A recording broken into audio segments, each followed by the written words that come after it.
আসসালামু আলাইকুম এভরিওয়ান, কেমন আছো সবাই? আশা করি সবাই অনেক অনেক ভালো আছো। তো তোমাদের সবাইকে স্বাগতম জানাই আমার ইউটিউব চ্যানেলের সি প্রোগ্রামিং প্লেলিস্টের পার্ট 2 তে।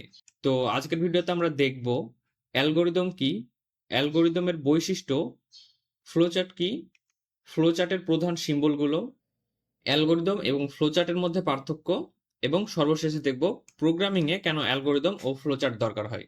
কারণ তোমাদের মধ্যে যারা প্রোগ্রামিং এ একদম নতুন তাদের মাথায় একটা প্রশ্ন আসতে পারে যে ভাইয়া শিখতে আসলাম প্রোগ্রামিং, আর আপনি এই অ্যালগরিদম ফ্লোচার্ট এগুলো কি শিখাচ্ছেন? তাই আমি একটা পার্ট রেখেছি যেখানে আমি তোমাদের দেখাবো প্রোগ্রামিং এ কেন অ্যালগরিদম ও ফ্লোচার্ট দরকার হয়। তো চলো আর কথা না বাড়িয়ে আজকের ভিডিওটা শুরু করি। তো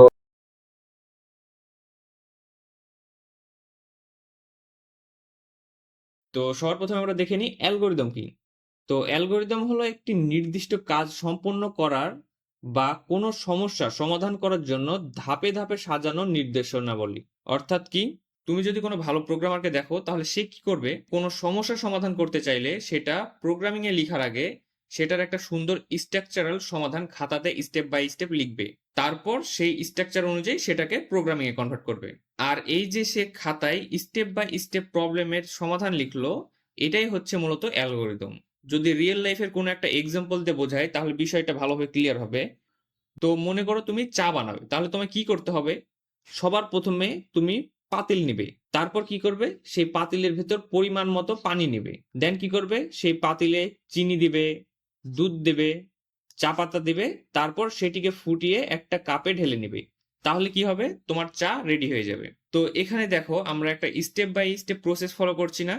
এটাকেও আমরা মূলত বলতে পারি একটা অ্যালগরিদম, যেটা কি চা বানানোর অ্যালগরিদম। তো অ্যালগরিদম বিভিন্ন জিনিসের হতে পারে। তো একটা সরাসরি প্রবলেম দেখি। তো যদি আমরা দুইটা নাম্বার যোগ করার অ্যালগরিদম লিখতে চাই তাহলে সেটি কি হবে চলো দেখে নিই। তো সবার প্রথমে আমাদেরকে কি করতে হবে, অ্যালগরিদমের ক্ষেত্রে অলওয়েজ আমাদেরকে লিখতে হয় স্টার্ট, মানে আমাদেরকে অ্যালগরিদমটা শুরু করতে হবে। তারপরে লিখতে হবে ইনপুট টু নাম্বার, অর্থাৎ যেহেতু আমরা দুইটা নাম্বার যোগ করতে চাচ্ছি তাহলে কি করতে হবে, আমাদেরকে নাম্বার দুইটা ইনপুট নিতে হবে না? তো আমরা এখানে কি করব, নাম্বার দুইটা ইনপুট নিব, লাইক 3 4 নাম্বার দুইটা ইনপুট নিব। দেন তারপরে স্টেপ 3 তে কি করতে হবে, সেই নাম্বার দুইটার সাম বের করতে হবে, অর্থাৎ এই যে 3 আর 4 এটার সমাধানটা বের করতে হবে। তারপরে কি করতে হবে, ডিসপ্লে দ্য সাম, অর্থাৎ কি, আমরা এই যে 7টা বার করলাম যেটা এই সামের মধ্যে রাখছি, এইটাকে ডিসপ্লে করব, অর্থাৎ আমাদের মনিটরে এটাকে শো করব। তারপরে কি, এন্ড হবে, অর্থাৎ আমাদের অ্যালগরিদমটা শেষ, আমাদের আর দরকার নেই। তাই এখানে আমরা অ্যালগরিদমটা এন্ড করে দেব। মনে রাখবে অ্যালগরিদমের ক্ষেত্রে স্টার্ট এবং এন্ড করাটা অবশ্যই জরুরি, তোমাকে এই দুইটা স্টেপ লিখতেই হবে। দেন এই অ্যালগরিদমটা লিখার পর এটা তুমি কোডে কনভার্ট করতে পারবে। তো তুমি যদি এটাকে কোডে কনভার্ট করো সি প্রোগ্রামে এরকম একটা কোড পাবে। তো এটা তো জাস্ট একটা ছোট এক্সাম্পল। বড় বড় প্রবলেম সলভ যখন করতে যাবে তখন বুঝতে পারবে যে অ্যালগরিদমটা কত গুরুত্বপূর্ণ। তো চলো এবার আমরা দেখি অ্যালগরিদমের কিছু বৈশিষ্ট্য। তো অ্যালগরিদমের কিছু বৈশিষ্ট্যের মধ্যে একটা হলো এটি অবশ্যই ফাইনাইট হতে হবে, অর্থাৎ সীমিত ধাপে শেষ হতে হবে। মানে অ্যালগরিদমের একটা বৈশিষ্ট্য হচ্ছে যে এর সাইজ যত পারা যায় ছোট রাখতে হবে, অর্থাৎ যতটা সম্ভব ছোট রাখার চেষ্টা করতে হবে। তারপরে কি, the step are clear and specified, মানে কি, ধাপগুলো স্পষ্ট ও নির্দিষ্ট হতে হবে। তারপর এক বা একাধিক ইনপুট থাকতে হবে, অর্থাৎ তুমি যে প্রবলেমটার জন্য অ্যালগরিদম লিখছো সেটার জন্য প্রয়োজনীয় সব ইনপুটগুলো ঠিকঠাকভাবে দিতে হবে। অর্থাৎ এখানে জয়টা ইনপুট দরকার এক্সাক্ট ঠিকভাবে তোমাকে সব কয়টা ইনপুট নিতে হবে, এখানে কোনো ভুল করা যাবে না। তারপর এই অ্যালগরিদমের অন্তত একটি আউটপুট থাকতে হবে, অর্থাৎ তুমি যে অ্যালগরিদমটা লিখলে এই অ্যালগরিদমটা শেষে একাধিক আউটপুট থাকতে পারে, সেটা সমস্যা নাই, কিন্তু এমন হওয়া যাবে না যে সেটার কোনো আউটপুট নাই। অর্থাৎ তুমি দেখো একটা প্রবলেম সলভ করছো, সলভ করার পর তো একটা সমাধান পাওয়া, তাই না? যদি সমাধানই না পাও তাহলে সেই প্রবলেমটা সলভ করার কি কোনো মানে হয়? নিশ্চয়ই হয় না। তো যখনই তুমি সেটা সলভ করছো, সলভ করলে একটা সমাধান পাচ্ছ, ওই সমাধানটাই তোমার আউটপুট, যেটা অবশ্যই একটা অ্যালগরিদমে থাকতে হবে। তারপরে ধাপগুলো বাস্তবে করা সম্ভব হতে হবে, অর্থাৎ কি, তুমি যে অ্যালগরিদমটা লিখলা অ্যালগরিদমটা যদি কাল্পনিক টাইপের হয়ে যায় তাহলে তুমি সেটা প্রোগ্রামিং এ কনভার্ট করতে পারবে না। তো যদি তুমি একটা অ্যালগরিদমকে প্রোগ্রামিং এ কনভার্ট করতে না পারো তাহলে তোমার সেই অ্যালগরিদমটা কোনো অ্যালগরিদম হিসেবে গণ্য হবে না। কারণ অ্যালগরিদমের বৈশিষ্ট্য হচ্ছে অবশ্যই সেটা প্রোগ্রামিং এ কনভার্ট যোগ্য হতে হবে। তো এছাড়া আরো অনেক বৈশিষ্ট্য রয়েছে, তো এগুলো জাস্ট মেন কয়েকটা বৈশিষ্ট্য, তো এগুলো তোমাকে মুখস্থ করার দরকার নেই, এগুলো জাস্ট মাথাতে রাখো যেন বিষয়গুলো তোমার জানা থাকে। তো অ্যালগরিদমের বৈশিষ্ট্য দেখা হলে চলো এবার আমরা দেখি ফ্লো চার্ট কি। তো ফ্লোচার্ট হলো স্টেপ বাই স্টেপ ধাপগুলোকে চিহ্ন আর তীর দিয়ে দেখানোর ভিজুয়ালি উপস্থাপনা। অর্থাৎ অ্যালগরিদমের ক্ষেত্রে আমরা কি দেখলাম? অ্যালগরিদমের ক্ষেত্রে দেখলাম আমরা যে প্রবলেমটা সমাধান করছি সেটা টেক্সট আকারে স্টেপ বাই স্টেপ লিখছি। কিন্তু ফ্লোচার্টের ক্ষেত্রে বিষয়টা হচ্ছে যে আমরা ওই অ্যালগরিদমটার একটা স্ট্রাকচার রাখবো। অর্থাৎ একটু আগে যে আমরা 2টা নাম্বার যোগফলের অ্যালগরিদম লিখলাম, এটার যদি আমরা ফ্লোচার্টটা বানাতে যাই তাহলে কেমন হবে? এই যে এইটা হবে ওইটার ফ্লোচার্ট। তো ফ্লোচার্টের ক্ষেত্রে দেখো কি হচ্ছে, অ্যালগরিদমের ফার্স্ট স্টেপে বলতেছে স্টার্ট, যেখানে আমরা ফ্লো চার্টের ক্ষেত্রেও করেছি স্টার্ট। দেন সেকেন্ড স্টেপে বলতেছে 2টা নাম্বার ইনপুট নেওয়া। তো আমরা কি করছি দেখো, এখানে আমরা 2টা নাম্বার ইনপুট নিয়েছি, তারপর কি করছি নাম্বার 2টার যোগফল বের করছি। তো এখানেও দেখো আমরা কি করেছি নাম্বার 2টার যোগফল বের করেছি। দেন তারপরে কি করেছি আমাদের ওই সামটাকে ডিসপ্লে করেছি। তো এখানেও দেখো শো সাম, অর্থাৎ কি সামটাকে আমরা শো করছি বা ডিসপ্লে করছি। দেন তারপরে সবশেষে এড করে দিচ্ছি। দেন এখানেও দেখো সবশেষে এড করছি। তো এই হচ্ছে অ্যালগরিদম আর ফ্লোচার্টের মধ্যে পার্থক্য। অর্থাৎ কি যেটা আমরা অ্যালগরিদম লিখছি সেম ওই জিনিসটা একটা ভিজুয়াল ডায়াগ্রামে কনভার্ট করছি, আর সেই ভিজুয়াল ডায়াগ্রামটাকে আমরা বলতেছি ফ্লোচার্ট। তো এখন যদি এই ফ্লোচার্টে একটু ভালোভাবে লক্ষ্য করো তাহলে দেখবে যে ফ্লোচার্টের প্রতিটা স্টেপে যে শেপগুলো রয়েছে এই শেপগুলো কিন্তু প্রত্যেকটার জন্য আলাদা আলাদা, কোনোটা সেম না। অর্থাৎ কিছু সেম আছে বাট বেশিরভাগ সব আলাদা আলাদা, নির্দিষ্ট কাজের জন্য নির্দিষ্ট একটা শেপ ইউজ করা হচ্ছে। তো এটা কেন? কারণ অ্যালগরিদম লেখার ক্ষেত্রে যেমন আমাদের কিছু জিনিস খেয়াল রাখতে হয়, তেমনি ফ্লো চার্টের ক্ষেত্রেও সেম আমরা চাইলে যে কোনো শেপ ব্যবহার করতে পারবো না। এখানে প্রত্যেকটা স্টেপের জন্য আলাদা আলাদা শেপ ব্যবহার করতে হবে, অর্থাৎ এই শেপগুলো ব্যবহার করার কিছু রুলস রয়েছে, আর সেই অনুযায়ী আমাদেরকে এই ফ্লো চার্টটা তৈরি করতে হবে। এটার কারণ কি? কারণ অনেক সময়তে প্রোগ্রামাররা জাস্ট শেপ দেখে বুঝতে পারে যে কোন অংশে কি কাজ করা হচ্ছে। তো চলো এবার আমরা দেখে নিই কোন শেপটা আসলে কি কাজে ব্যবহার হয়। তো এবার আমরা দেখব ফ্লোচার্টের প্রধান সিম্বল বা শেপগুলো। তো এই টেবিলটা দেখো, টেবিলটাতে কি বলতেছে? সবার প্রথমে যে আমরা শেপটা ইউজ করি সেটা হচ্ছে কি ওভাল শেপ। অর্থাৎ ওভাল শেপের কাজ কি? কি বলছে এখানে দেখো, represent the start or end of a process. অর্থাৎ একটা ফ্লোচার্টের স্টার্ট আর এন্ড অলওয়েজ ওভাল শেপ হতে হবে, অন্য কোনো শেপ হতে পারবে না। অর্থাৎ আমরা যদি ফ্লোচার্টটা দেখি আমাদের আগের, তাহলে দেখো এখানে আমরা শুরুর স্টার্ট এবং এন্ড দেখো ওভাল শেপ দিয়েছি, দুইটাই সেম। অর্থাৎ স্টার্ট এবং এন্ড অলওয়েজ ওভাল শেপ হবে একটা ফ্লো চার্টের। তারপরে দেখো কি রেক্ট্যাঙ্গুলার শেপ। অর্থাৎ রেক্ট্যাঙ্গুলার শেপের কাজ কি? এটার কাজ হচ্ছে denote a process or operation step. অর্থাৎ কি আমরা আমাদের অ্যালগরিদম বা প্রোগ্রামিং এ যে অপারেশন গুলো করে থাকি, অর্থাৎ অপারেশন বলতে বোঝাচ্ছে যে যোগ বিয়োগ গুণ ভাগ এইসব বিষয়গুলোকে আমরা বলি অপারেশন। তো এই যে কাজগুলো করে থাকি এগুলোকে আমরা প্রকাশ করি কি দ্বারা? রেক্ট্যাঙ্গুলার শেপ দ্বারা। যেমন এখানে দেখো, আমরা এখানে কি করেছি, এ আর বি এর যোগফল বের করছি, অর্থাৎ এখানে কি যোগ অপারেশন করেছি আমরা। তো কোনো কিছু যোগ বিয়োগ গুণ ভাগ অর্থাৎ অপারেশনাল কাজগুলো করলে আমরা সেইটাকে বুঝাবো রেক্ট্যাঙ্গুলার শেপ দ্বারা। তারপরে দেখো কি বলতেছে অ্যারো। অর্থাৎ অ্যারোর কাজ কি? Indicate the flow between step. অর্থাৎ দেখো তো আমরা এই যে স্টার্ট থেকে তারপরের দেন তারপরের প্রতিটা যে শেপগুলো রয়েছে এই শেপগুলো কানেক্ট করতে হবে না? তো এই যে কানেক্ট করার লাগে আমরা ইউজ করব অ্যারো। অর্থাৎ এই অ্যারো দেখে আমরা বুঝতে পারবো যে কোথা থেকে ফ্লো চার্টটা কোন দিকে যাচ্ছে। দেন তারপরে রয়েছে ডায়মন্ড শেপ। ডায়মন্ড শেপটা কি বলতেছে? Signifying a point requiring a yes or no. অর্থাৎ কি? অর্থাৎ এই ফ্লো চার্টে এটা নাই, তো আমি একটু জাস্ট বলে দিই। এটা হচ্ছে যখন আমরা কোনো কিছু কন্ডিশন ইউজ করি, অর্থাৎ এটা হবে অথবা হবে না, যদি ইয়েস অথবা নো এরকম টার্ম আসে তখন আমরা সেই ক্ষেত্রে ডায়মন্ড শেপ ইউজ করি। অর্থাৎ তোমরা যখন নেক্সটে ইফ এলস কন্ডিশনগুলো শিখবা তখন কন্ডিশনের ক্ষেত্রে তোমাদেরকে ট্রু ফলস অর্থাৎ ট্রু অর্থ ইয়েস আর ফলস অর্থ নো এই জিনিসগুলো সম্পর্কে ডিটেলসে শিখবে। তো ওই যে কন্ডিশনাল কাজগুলো ওই কাজগুলো আমরা করার জন্য ফ্লো চার্টে ডায়মন্ড শেপ ব্যবহার করি। তারপরেরটা কি? প্যারেলোগ্রাম। অর্থাৎ কি এটা কি কাজে ইউজ হয়? Use for input or output operation. মানে কি? এই যে আমরা কোডে কি করতেছি, এখানে 2টা নাম্বার ইনপুট নিচ্ছি না, এবং কি এখানে দেখো তো ডিসপ্লে করছি না? তো ইনপুট নিচ্ছি এখানে আর এখানে ডিসপ্লে করছি, মানে কি আউটপুট করছি। তো এই যে ইনপুট আর আউটপুট নেওয়ার কাজের জন্য আমরা অলওয়েজ প্যারালেলোগ্রাম ইউজ করব। তো এগুলো ছিল ফ্লোচার্টের সিম্বল। সাধারণত বেসিকভাবে এই কয়েকটা সিম্বল ইউজ হয়। তো এই কয়েকটা সিম্বল একটু ভালোভাবে মনে রাখো, তাহলে তুমি ফ্লোচার্ট খুব সুন্দরভাবে আঁকতে পারবে। আর আরেকটা কথা বলে দিই, তো এই যে অ্যালগরিদম, ফ্লোচার্ট এগুলো কিন্তু অনেক ইম্পর্টেন্ট প্রোগ্রামিং এর জন্য। একটা বিষয় অলওয়েজ মাথায় রাখবে, তুমি অ্যালগরিদমে যত ভালো হবে, তোমার প্রোগ্রামিং ক্যারিয়ারটা তত ভালো হবে। কারণ তুমি যত বেটার অ্যালগরিদম লিখতে পারবে, তুমি সেই অ্যালগরিদম থেকে প্রোগ্রামিং এ সেটা খুব সহজে কনভার্ট করতে পারবে। অ্যালগরিদমের উপর ডিপেন্ড করে আমরা একটা প্রোগ্রাম কত ভালোভাবে লিখতে পারবো বা ইফিসিয়েন্ট ভাবে লিখতে পারবো। আর অ্যালগরিদম বলো বা ফ্লোচার্ট বলো, এগুলানে ভালো করার একমাত্র বেস্ট ওয়ে হচ্ছে প্রচুর প্র্যাকটিস।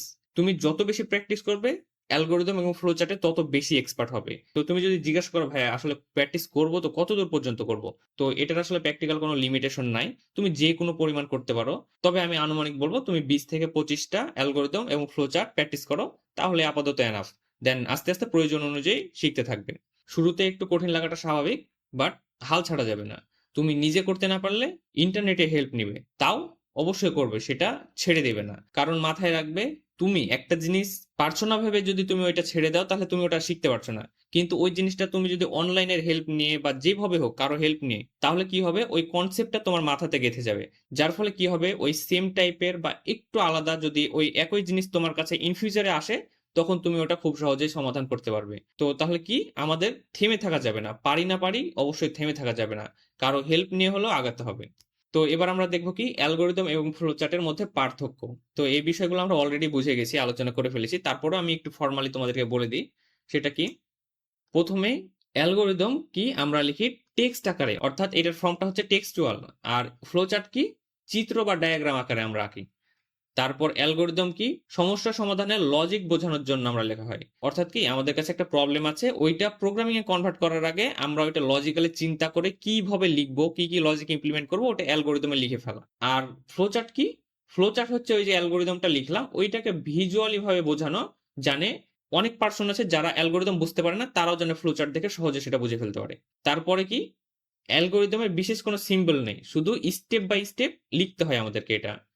আর ফ্লোচার্টের ক্ষেত্রে কি, এর বিশেষ সিম্বল আছে, like oval, rectangle, diamond, arrow ইত্যাদি। এই সিম্বলগুলো আমরা ব্যবহার করি। দেন তারপরে কি, প্রোগ্রামার বা শিক্ষার্থীর জন্য ধাপে ধাপে বোঝানো। অর্থাৎ কি, আমরা প্রবলেমটাকে ধাপে ধাপে বুঝাই অ্যালগরিদমের সাহায্যে। আর ফ্লোচার্টের ক্ষেত্রে কি, সকলের জন্য বোঝা সহজ এবং ডায়াগ্রাম আকারে প্রদর্শন। অর্থাৎ কি, এখানে অ্যালগরিদম দেখে যদি কেউ একটা প্রবলেম বুঝতে নাও পারে, তাও ফ্লোচার্ট দেখে তার বুঝতে পারার সম্ভাবনাটা অনেক বেশি হাই। তো চলো এবার আমরা দেখি প্রোগ্রামিং এ কেন অ্যালগরিদম ও ফ্লোচার্ট দরকার। তো এতক্ষণ যে আমরা অ্যালগরিদম আর ফ্লোচার্ট শিখলাম, তো এখন তোমরা বলতে পারো যে আমরা তো আসলে প্রোগ্রামিং শিখতে এসেছি, তো এখানে প্রোগ্রামিং এ অ্যালগরিদম আর ফ্লোচার্ট কি দরকার। যদিও তোমাদের অনেকের হয়তো আইডিয়া হয়ে গেছে, বাট যাদের হয়নি তাদের জন্য এই পার্টটা রেখেছি। তো এখানে চলো বলি। তো প্রোগ্রামিং এ অ্যালগরিদমের প্রয়োজনীয়তাটা কি, এক নম্বরে হচ্ছে সমস্যা বুঝতে সহজ হয়। অর্থাৎ অ্যালগরিদম লিখলে প্রথমে লজিক ক্লিয়ার হয়, সমস্যা কোথা থেকে শুরু আর কোথা থেকে শেষ তা সহজে বোঝা যায়। তারপর সেই কোডটা লিখলে সেটা ইজি হয়। ছোট ছোট 10 বা 15 লাইনের কোডের ক্ষেত্রে অ্যালগরিদম লেখাটা খুব বেশি প্রয়োজন হয় না। ওইটা তুমি নিজের মাথা খাটিয়ে নিজের মাথার মধ্যে অ্যালগরিদম তৈরি করে কোড লিখে ফেলতে পারবে। কিন্তু যখন তুমি বড় বড় প্রবলেম নিয়ে কাজ করবে, বড় কোনো কোড লিখবে, তখন কিন্তু তুমি সেটার আগে অ্যালগরিদমটা না লিখে ফেললে ওই কোডটা লিখতেই পারবে না প্রপার ভাবে। তারপরে হচ্ছে ভুল কম হওয়ার জন্য। অর্থাৎ কি, ধাপে ধাপে পরিকল্পনা থাকলে কোড লেখার সময় ভুলের সম্ভাবনা অনেক কমে যায়। তারপর কি, কোড লেখা সহজ হয়। এটা কিভাবে, এই যে তুমি অ্যালগরিদমটা তোমার নিজের ভাষাতে লিখে নিচ্ছ, যার কারণে কি তোমার নিজের ভাষাতে অ্যালগরিদম লিখতে সহজ হচ্ছে। এখন যে অ্যালগরিদমটা তুমি তোমার নিজের ভাষায় সহজে লিখে ফেললে, এখন জাস্ট ওইটাকে কোডে ট্রান্সলেট করবা। অর্থাৎ এক ভাষা থেকে আরেক ভাষায় ট্রান্সলেট করার মতো অ্যালগরিদম থেকে কোডে ট্রান্সলেট করে দেবা। যার কারণে এটা কি অনেক ইজি হয়ে যাবে তোমার জন্য। যখন তুমি মোটামুটি প্রোগ্রামিং এ ভালো হয়ে যাবে, তখন তুমি বুঝতে পারবে যে তোমার কাছে একটা অ্যালগরিদম থাকলে কত সহজে তুমি সেই অ্যালগরিদমটাকে কোডে কনভার্ট করে ফেলতে পারবে। কিন্তু সরাসরি একটা প্রবলেম মাথার মধ্যে চিন্তা করে সেটা কোডে লেখাটা কতটা কঠিন, আর একটা প্রবলেমকে অ্যালগরিদমে কনভার্ট করে সেই অ্যালগরিদমটাকে কোডে কনভার্ট করাটা কতটা ইজি। আর তারপরে হচ্ছে ইফিসিয়েন্সি বাড়ে। অর্থাৎ বেশিরভাগ সময় আমাদের কাছে এমন প্রবলেম থাকে যেগুলো মাল্টিপল সলিউশন থাকে। এখন সেই মাল্টিপল সলিউশনের মধ্যে কোনটা বেস্ট হবে, আমরা সেটা অ্যালগরিদমের সাহায্যে সহজে অ্যানালাইসিস করে বের করতে পারি। কারণ যখন তুমি জব ফিল্ডে যাবে, তখন বেস্ট সলিউশনটা খুঁজে বার করাটা অনেক গুরুত্বপূর্ণ। কারণ তোমার সলিউশন যত ভালো হবে, অল্প কোড লিখে বেশি কাজ করতে পারবে, তখন তোমার সিস্টেমটা ফাস্ট হবে আর তোমার কোম্পানি তোমার কাছ থেকে সবসময় এইটাই এক্সপেক্ট করে। তো এবার দেখি আসলে প্রোগ্রামিং এ ফ্লো চার্টের কি দরকার। তো ফ্লো চার্টের দরকার হচ্ছে প্রথমেই ভিজুয়ালি বোঝা সহজ হয় এই জন্যে, অর্থাৎ অ্যালগোরিদম শুধু লেখা থাকলে সবাই নাও বুঝতে পারে, কিন্তু ফ্লো চার্ট ডায়াগ্রাম দেখে সবাই সহজে বুঝতে পারে। তারপর টিম ওয়ার্ক সুবিধা। টিম ওয়ার্ক সুবিধার ক্ষেত্রে কি, তুমি যখন ফিউচারে জব করবে তখন তোমাকে টিম নিয়ে কাজ করতে হবে, আর তখন তোমাকে তোমার অ্যালগোরিদম তাদের সামনে উপস্থাপন করতে হবে, তাদেরকে বোঝাতে হবে। আর সেই সময় ফ্লোচার্ট অনেক ভালো একটা উপায় সহজে সবাইকে তোমার অ্যালগোরিদমটা বোঝানোর। দেন তারপর হচ্ছে ডিবাগিং সহজ হয়, কোডে কোথাও লজিক্যাল ভুল হলে বা কোনো স্টেপ মিস হলে ফ্লোচার্টের সাহায্যে সহজে সেটা ট্র্যাক করা যায়। দেন তারপরে ডিসিশন বা কন্ডিশন সহজে বোঝা যায়। ফ্লোচার্টে যে ডায়াগ্রাম শেপ ব্যবহার করা হচ্ছে এগুলো একদম ক্লিয়ার ভাবে আমাদের বুঝিয়ে দেওয়া হয় যে এখানে কি করা হয়েছে, কোনো ডিসিশন না হয়েছে বা কন্ডিশন ইউজ করা হয়েছে বা কোনো ইনপুট নেওয়া হচ্ছে, এগুলো খুব সহজে বুঝতে পারি, যার কারণে আমরা সহজে আমাদের কাজগুলো করতে পারি। এছাড়াও আরো অনেক উপকার রয়েছে ফ্লোচার্ট এবং অ্যালগোরিদমের। আস্তে আস্তে ধাপে ধাপে আরো শিখতে থাকবে, তো আপাতত এতটুকু জানলেই যথেষ্ট। তো আমরা ভিডিও শেষে চলে এসেছি। তো ভিডিওটা শেষ করার আগে তোমাদেরকে আমি কিছু হোমওয়ার্ক দিচ্ছি। তো তোমরা স্ক্রিনে হোমওয়ার্ক গুলো দেখতে পাচ্ছ, এই হোমওয়ার্ক গুলো তোমরা সুন্দরভাবে সলভ করবে, প্র্যাকটিস করবে এবং সেগুলো আমাকে সাবমিট করবে, অর্থাৎ এগুলো তোমাদের অ্যাসাইনমেন্ট থাকলো। এখন তোমরা এগুলো কিভাবে আমাকে দিবে, তো ডেসক্রিপশনে দেখো আমি একটা কমিউনিটি গ্রুপের লিংক দিয়ে রেখেছি, ওইটা আমাদের কমিউনিটি গ্রুপ। তুমি ওই গ্রুপে জয়েন করে ফেলবে, জয়েন করার পর তোমার যে হোমওয়ার্ক গুলো খাতাতে করার পর ওগুলোর ছবি তুলে এই গ্রুপে পোস্ট করবে, তাহলে আমি সেখান থেকে দেখতে পারবো। আর তাছাড়া যদি তোমার কোনো জায়গাতে কোনো কিছু বুঝতে সমস্যা হয় বা কোনো জায়গায় আটকে গেছো, সমাধান করতে পারছো না, সেই ক্ষেত্রে তুমি তোমার ওই কোশ্চিনটাও আমাদের ওই কমিউনিটি গ্রুপে পোস্ট করতে পারো, সেখান থেকেও তুমি সমাধানটা পেয়ে যাবে।